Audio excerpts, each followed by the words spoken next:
Guys, so TVS has sent us an invite. Don't screw this up.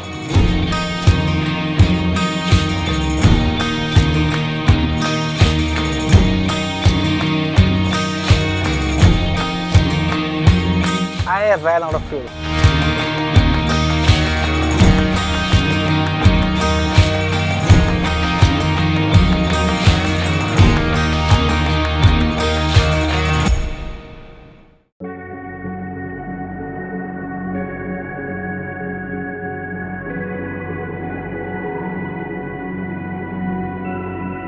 It was well into the night when we finally arrived in Goa. We'd been on the road for, well, nearly all day, and when we arrived at our hotel, we were in no mood for celebration.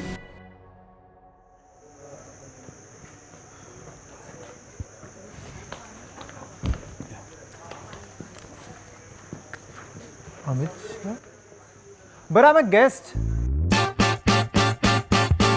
The next morning, we woke up feeling quite happy to ride to MotoSoul. Well, most of us at least.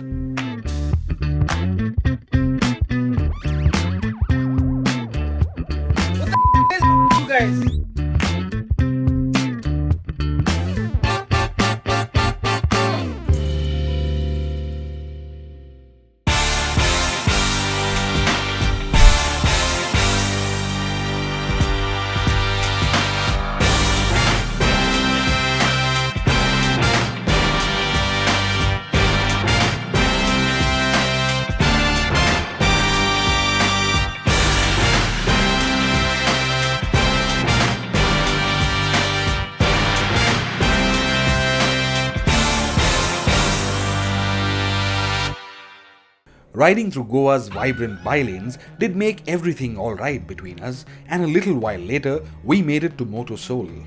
And it was bigger and better than we'd ever imagined it to be.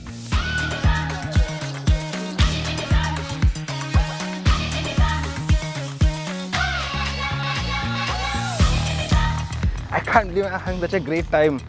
But you know what I've heard? TVS has got something insane planned for us. They've got some racing action happening today. Wow. But you know what? TVS has been really at it when it comes to racing. From motocross, track riding, and yesterday they also announced the 2020 lineup for Dakar. And I really want to check out those Dakar bikes, man. Yeah.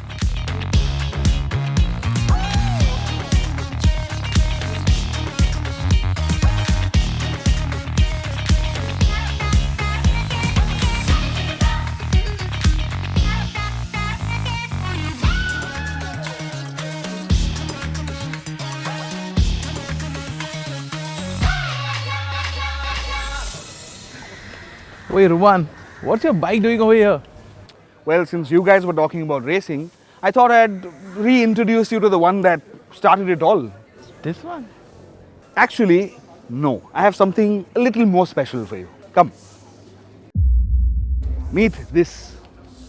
This is the one, the holy grail. This is the XL50, the TVS 50 that they raced decades ago.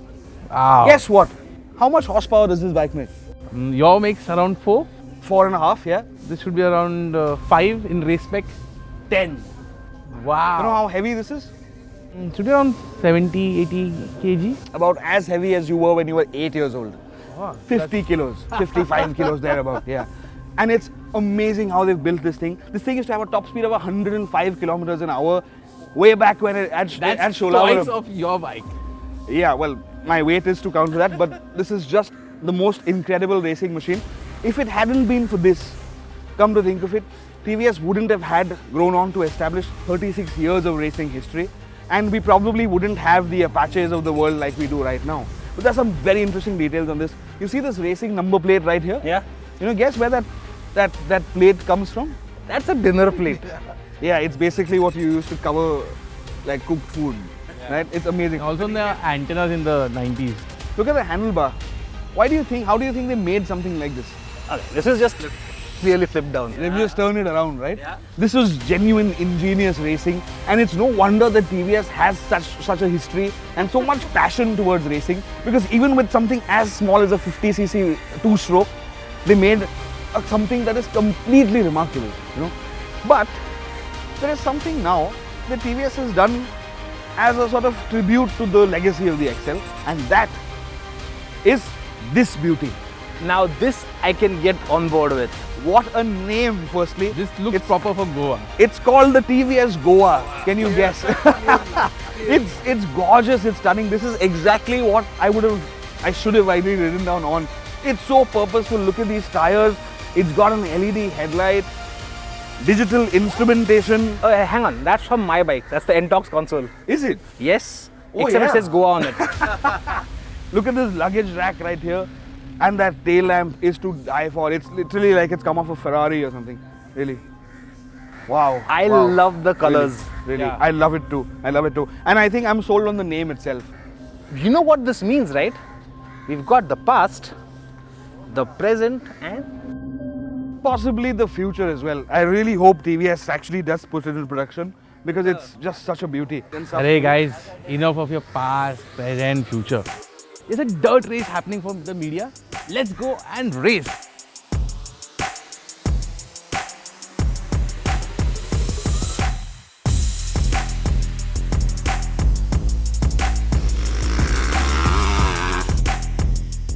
With some race-ready dirt bikes on offer, we were very excited to have a go at racing on dirt. Except, as usual, things weren't quite going according to plan. Arun, how could you be so irresponsible, yaar? Why didn't you register us for the race? I thought the racing on the side, on the looking at the track. clearly there was an email sent out. We had to reply to the email, and that was last week. I don't remember of any emails being discussed or something like that. Of course, I told you. Alright, enough. Guys, listen. Arun, you've created the problem. Now you go figure it out, whatever it takes. Yeah, right. I'll get this done. Motivated to set things right once and for all, Arun used his genteel persuasive skills to convince TVS officials to let us have a go. And let's just say it didn't work. So we did the next best thing, set up our own little race on a nearby beach.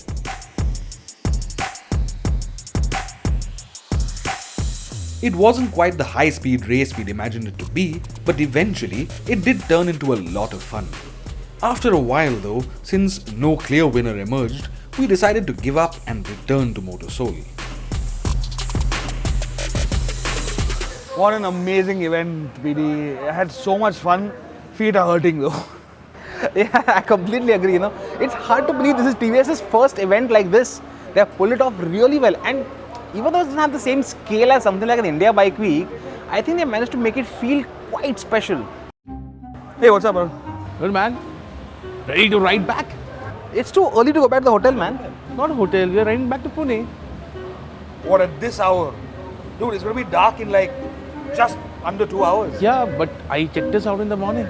You do realize if we leave for Pune right now, we'll reach there maybe tomorrow morning or something? Yeah, but do you not remember the ride here? And wasn't that enough for you? Yeah, but it was a 2-day event, so in the morning I checked this out. Arun, not again, man.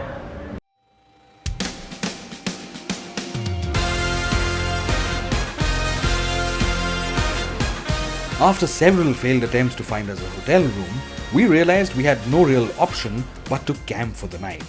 Now, what could possibly go wrong with that, right? Using the Ntorq's generous storage options, PD brought along, well, an entire house, it appears. I see you've got us a fine hotel to live in tonight. Yes, I've got all the bases covered. We've got a tent, we've got a beach canopy, we've got sleeping bags, mats, heck, even a little lantern. Wow, it all fits on the Ntorq. But you haven't thought of what's gonna happen when you get hungry. And wasn't that your job? Look, I've done my job right. That's food Yes, I thought we will get hungry eventually. for the whole village. Have you seen the size of us? Okay. No, hang on, wait. You've got accommodation covered. I've got the food covered. What's left for Arun to get anyway? Beats me. Soon, a helping hand did arrive. Well, 4 of them, to be honest.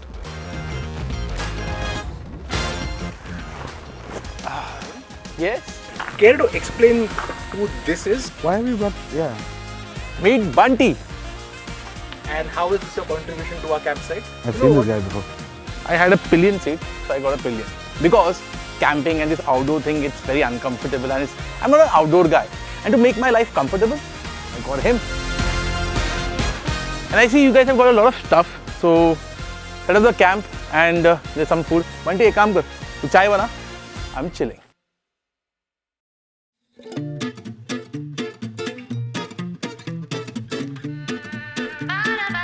We weren't terribly good at setting up camp either, but we did manage to get things going fairly well.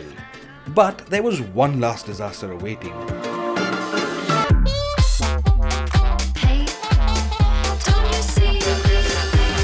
And this time, it wasn't exactly Arun's fault. It rained, and it rained as if it were going out of fashion.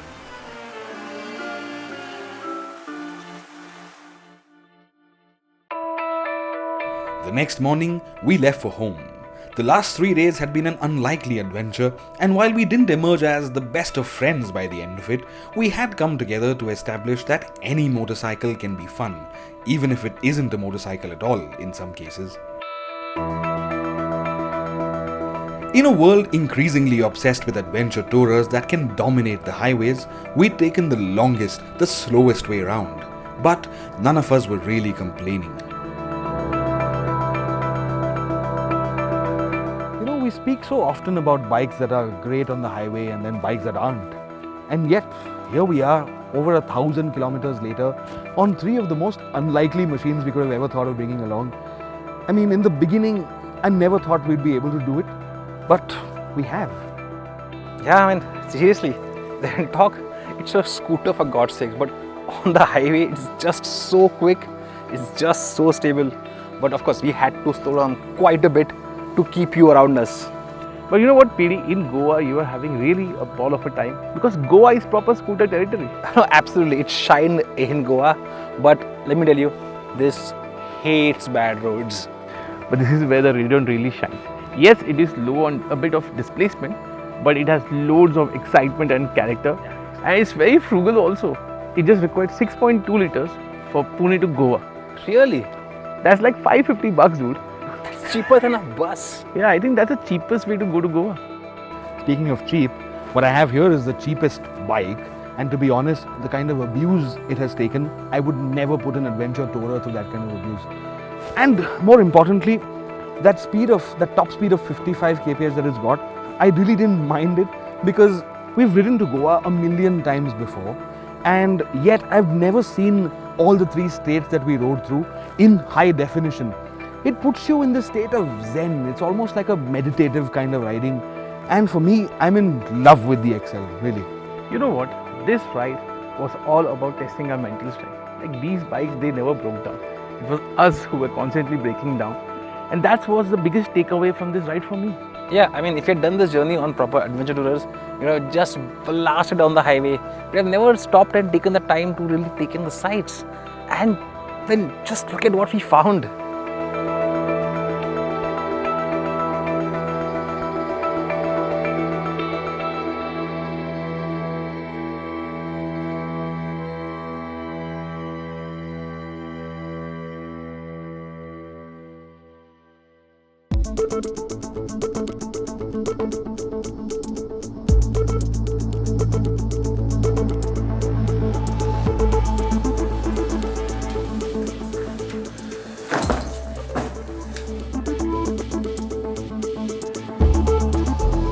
You guys look like you've had a great adventure. There were no screw-ups, right?